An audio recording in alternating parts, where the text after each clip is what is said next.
Hello, this is Chris with ElevateNet doing another simple unboxing. This is the UniFi G3-Dome, so the Dome version. As you can see here, it's slightly different than the standard G3.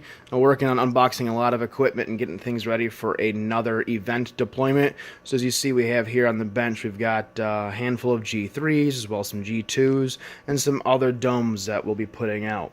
So this is a new box that just came in. Just figured we'd take the opportunity to do a quick little unboxing, give everybody an idea of what we're looking at here.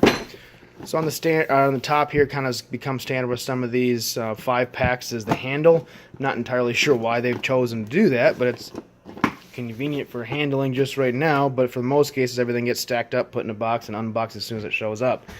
Looking at the back of the box here, so as you see, they're showing off the UniFi video interface. So this is your browser interface as well as the mobile interface. These are pretty nice to deal with. The mobile interface works quite well as long as you have a good data feed to your mobile device.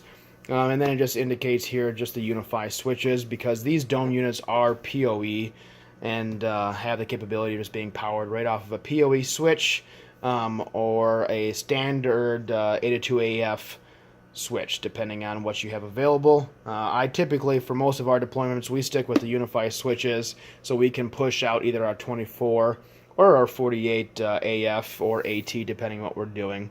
So on the back here, just some information about the actual camera. It is a full 1080p, 30 frames per second. It does have day and night vision. The night vision works quite well. It is limited as far as distance, but you can put IR floods out there if you like to extend your night vision capability. This one here is, as it indicates, wall and ceiling mounted.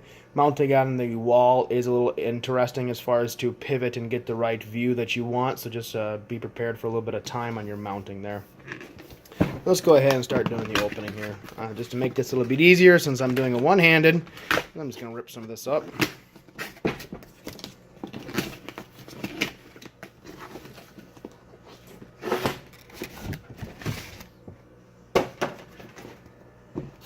Okay, again, so here's our handle situation, and then this just kind of opens up. Why exactly, again, they chose to do it like that, I don't know. It seems like a lot of expensive packaging material. So here we are with the inside of the G3-Dome. So as you see here, this is a 5-pack. They're all 5 mounted in here, pretty nice. On the outside here, we do have some of the additional lenses, or covers, if you will.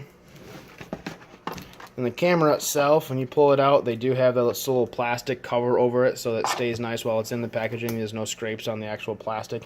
If you do end up with issues on this plastic, that's the point of having the additional plastic domes that come with it. So this is the G3-Dome. This is a reasonably cost-effective solution for video surveillance. You have this little mounting plate on the rear. The release tab that you can release, twist, and then you mount this plate on whatever mounting surface you're going to be utilizing. Run it through the hole if you're going center or off the side. Plug it into the actual interface, the RJ45 interface on the camera itself, and then put it back on the mount, twist it, and mount. So again, like I mentioned, everything here swivels, and then once you take off this piece, let's see if we can get this to come off here. Once you take this off, the camera itself will pivot on its mount, so you have some versatility there. Again, like I said, to get everything to mount exactly the way you want it, to get the exact view you want it, can be a little bit interesting. But just keep in mind, you have a couple pivot points here. You can mount the camera in a couple different locations. It all really just depends on what you're trying to look at. So as far as the rest of the stuff in the box, we do have the metal plates. So if you're going in a drop ceiling, for example, this would be a good thing to use. And then you have some of the other mounting screws. So this is the general unboxing. This is the G3-Dome. Pretty simple setup. The one thing to note with these 5-packs is it does not come with the power injectors. So it is good to make sure you either are using a UniFi switch or you are using a power injector you got for elsewhere. Thank you.